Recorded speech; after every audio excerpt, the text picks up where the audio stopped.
Que o Shalom de Deus esteja com vocês. Bem-vindo ao canal Patrícia Santana. No livro de Mateus, no capítulo 27, a partir do versículo 1, tem por título O Suicídio de Judas. E chegando a manhã, todos os príncipes dos sacerdotes e os anciãos do povo formavam juntamente conselho contra Jesus para o matarem. E manietando levaram e o entregaram ao governador Pôncio Pilatos.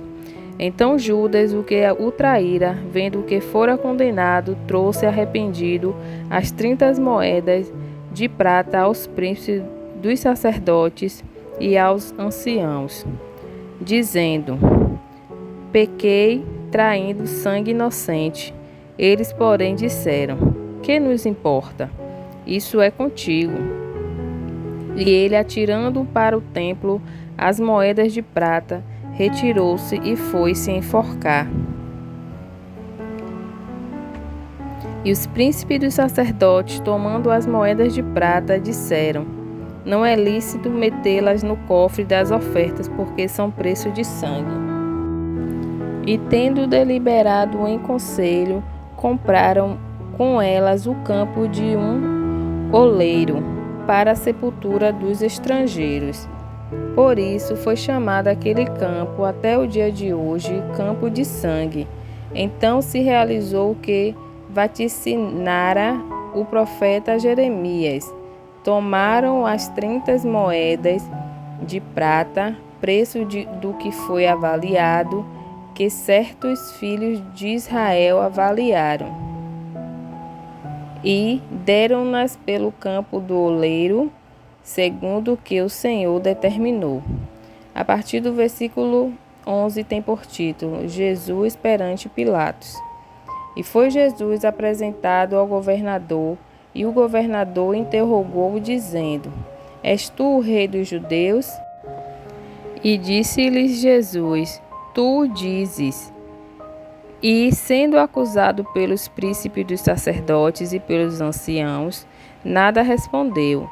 Disse-lhes então Pilatos: Não ouves quanto testificaram contra ti? E nenhuma palavra lhe respondeu, de sorte que o governador estava muito maravilhado. Ora, por ocasião da festa, costumava o governador soltar um preso, escolhendo o povo aquele que quisesse. E tinham então um preso bem conhecido chamado Barrabás. Portanto, estando eles reunidos, disse-lhes Pilatos: Qual quereis que vos solte, Barrabás ou Jesus, chamado Cristo? Porque sabia que por inveja o haviam entregado. E estando ele assentado no tribunal, sua mulher mandou-lhe dizer: Não entres na questão desse justo, porque num sonho muito sofri por causa dele. Mas os príncipes dos sacerdotes e os anciãos persuadiram a multidão que pedisse Barrabás e matasse Jesus. E respondendo o governador, disse-lhes: Qual desses dois quereis vós que eu solte? E eles disseram: Barrabás. Disse-lhes Pilatos: Que farei então de Jesus chamado Cristo? Disseram-lhe todos: Seja crucificado.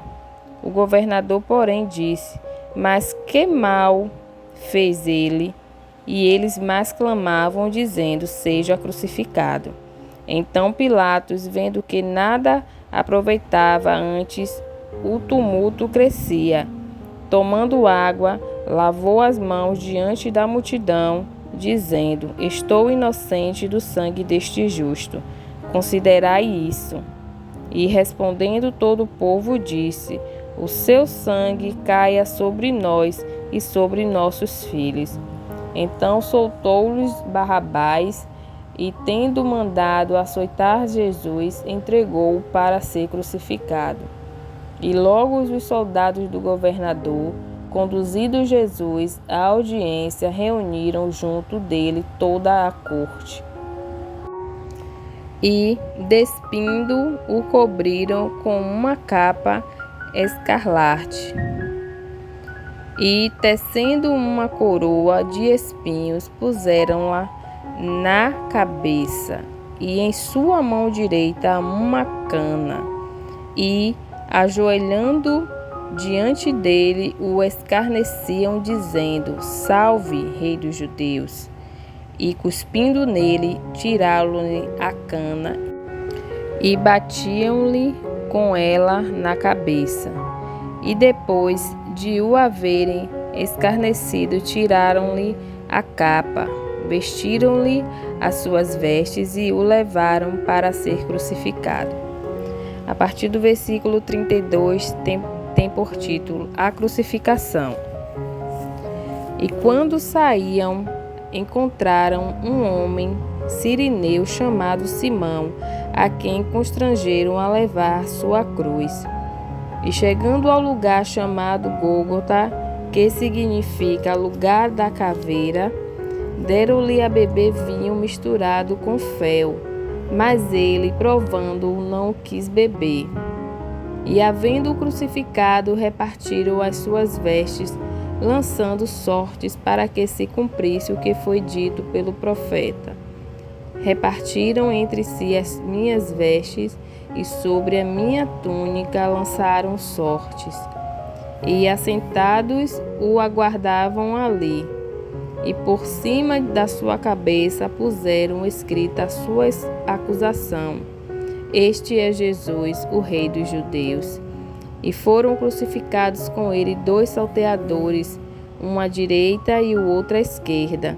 E os que passavam blasfemavam dele, meneando a cabeça e dizendo: Tu que destróis o templo e em 3 dias o reedificas, salva-te a ti mesmo. Se és o Filho de Deus, desce da cruz. E da mesma maneira também os príncipes dos sacerdotes com os escribas e anciãos e fariseus, escarnecendo, diziam: Salvou os outros e a si mesmo não pode salvar-se. Se é o Rei de Israel, desça agora da cruz e creremos nele. Confiou em Deus, livre-o agora. Se o ama, porque disse: Sou filho de Deus. E o mesmo lhe lançaram também em rosto os salteadores que com ele estavam crucificados. E desde a hora 6ª houve trevas sobre toda a terra até a hora 9ª. E perto da hora 9ª exclamou Jesus em alta voz, dizendo: Eli, Eli, lema sabactânia, isto é, Deus meu, por que me desamparastes? E alguns dos que ali estavam ouvindo isso diziam: Este chama por Elias. E logo um deles, correndo, tomou uma esponja e embebeu-a em vinagre, e pondo-a numa cana, dava-lhe de beber. Os outros, porém, diziam: Deixa, vejamos se Elias vem livrá-lo. E Jesus, clamando outra vez com grande voz, entregou o Espírito. E eis que o véu do templo se rasgou em 2, de alto a baixo, e tremeu a terra, e fenderam-se as pedras. E abriram-se os sepulcros, e muitos corpos de santos que dormiam foram ressuscitados. E saindo dos sepulcros, depois da ressurreição dele, entraram na cidade santa e apareceram a muitos. E o centurião e os que com ele guardavam a Jesus, vendo o terremoto e as coisas que haviam sucedido, tiveram grande temor e disseram: Verdadeiramente este era o Filho de Deus. E estavam ali olhando de longe muitas mulheres que tinham seguido Jesus desde a Galileia para o servir, entre as quais estavam Maria Madalena e Maria, mãe de Tiago e de José, e a mãe dos filhos de Zebedeu. A partir do versículo 57, tem por título A Sepultura de Jesus. E vinda já a tarde, chegou um homem rico de Arimateia, por nome José, que também era discípulo de Jesus. Este foi ter com Pilatos e pediu-lhe o corpo de Jesus. Então Pilatos mandou que o corpo lhe fosse dado. E José, tomando o corpo, envolveu-o num fino e limpo lençol e o pôs no seu sepulcro novo, que havia aberto em rocha, e rolando uma grande pedra para a porta do sepulcro, foi-se. E estavam ali Maria Madalena e a outra Maria assentadas defronte do sepulcro. E no dia seguinte, que é o dia depois da preparação, reuniram-se os príncipes dos sacerdotes e os fariseus em casa de Pilatos, e dizendo: Senhor, lembramo-nos de que aquele enganador, vivendo ainda, disse: depois de 3 dias ressuscitarei. Manda, pois, que o sepulcro seja guardado com segurança até o 3º dia. Não se dê o caso que os seus discípulos vão de noite e o furtem, e digam ao povo: ressuscitou dos mortos. E assim o último erro será pior do que o primeiro. E disse-lhes Pilato: tendes a guardar? Ide, guardai-o como entenderdes. E indo eles, seguraram o sepulcro com a guarda, selando a pedra. Até o próximo capítulo 28 do livro de Mateus. Deus abençoe.